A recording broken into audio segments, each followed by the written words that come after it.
Mami wata yakakozwa makila yayo.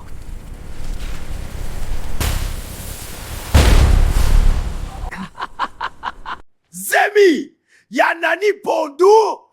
Ah, mon frère bongo ekozala lisusi ya nani. Me yo mundele oyo outi wapi? Azali mobali ya ngai, papa ya mwana ya ngai, etali pe yo te. Nazali mundele te, nalata nde kozala ndundu. Sikoi papa lisoko yo nani epai ya pondu? Docteur, kosakana na ngai te, nakosoti wana bamba yo likofe. Okokoko kutu kotelema nanu te.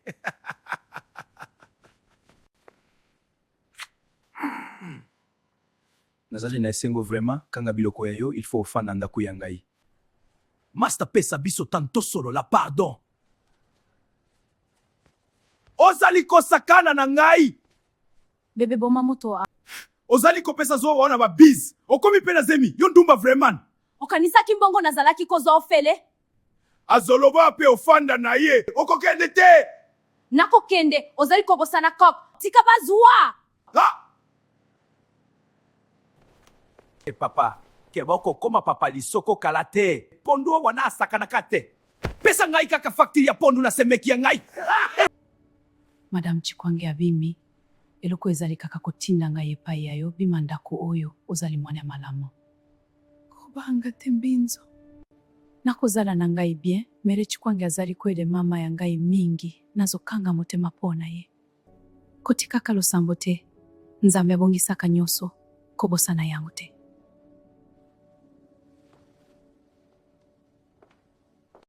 Nguli foza la maele tata moko na zamba akoki kwede opona pondu.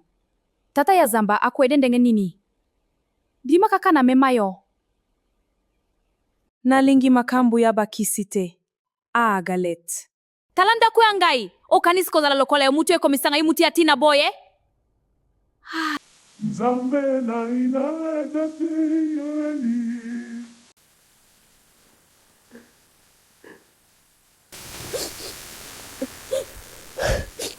Wana nani? Mema pa uzongi deja. Shabala sida kalamba kuja. Banani bazali kokotana ndaku ya ngai ili. Il faut tobima awa na kokokate. Tika peko banga. Tata ya zamba, tolingi oboma mwasi moko, me asufri nanu.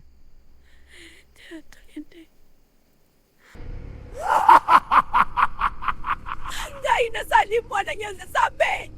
Na boy. No, kokokate.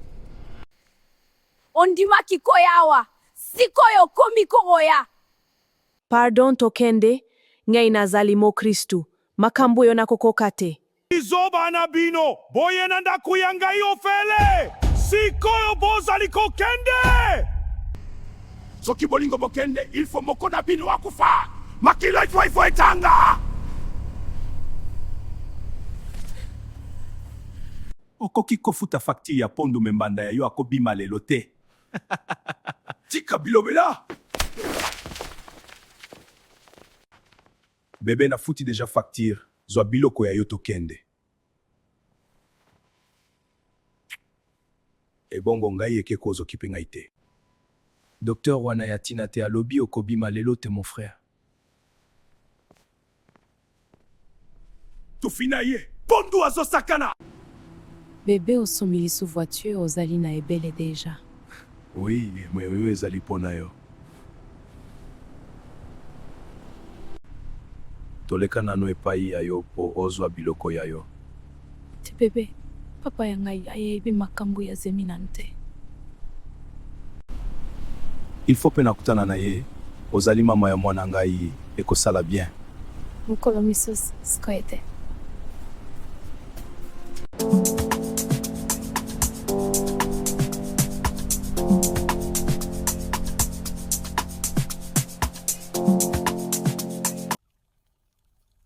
Eloko ni nazo mona boe, na ibili kambu ya mutute.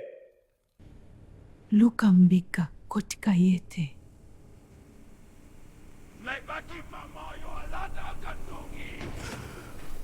Mere mbiko oyo na ebaki azala kandoki, kobimela ngai lokola mutu akufa.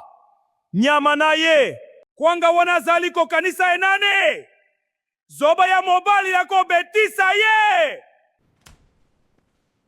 Papa Lisoko, mutu ayekotala yo. Nzambe, naboyi te!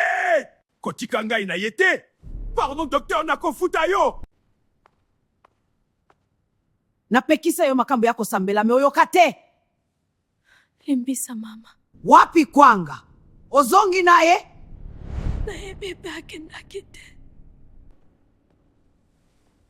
Nalingaka yo mingi, me ilfo otosaka ngai, nazali mama yayo. Bebe ilfo mama yayo ayeba ngai nde mwasi yayo oyo pendako ya ngai. Nakoyebisa ebe kubanga te. Ozongi na eloko oyo. Kwangwa okomi kosakana na ngai. Eloko oyo nde mama ya koko yayo. Olobi nini? Koko yo alingaka makelele te. Ozali koganga mingi. Ebe mene yo! Ifotia mbika zemi kaka lelo! Mwasi ya ngai pondu! Meka ogangele ngai lisisu! Imbécile! Mama oyo mwasi ya ngai. Pesa ye chance. Sia! Ozali pe kolemisa voix, mema ngai na chambre ya biso nalalisa mutu. Soki olali na ndako oyo, okolamuka te! Koko lokola yo okosala eloko te.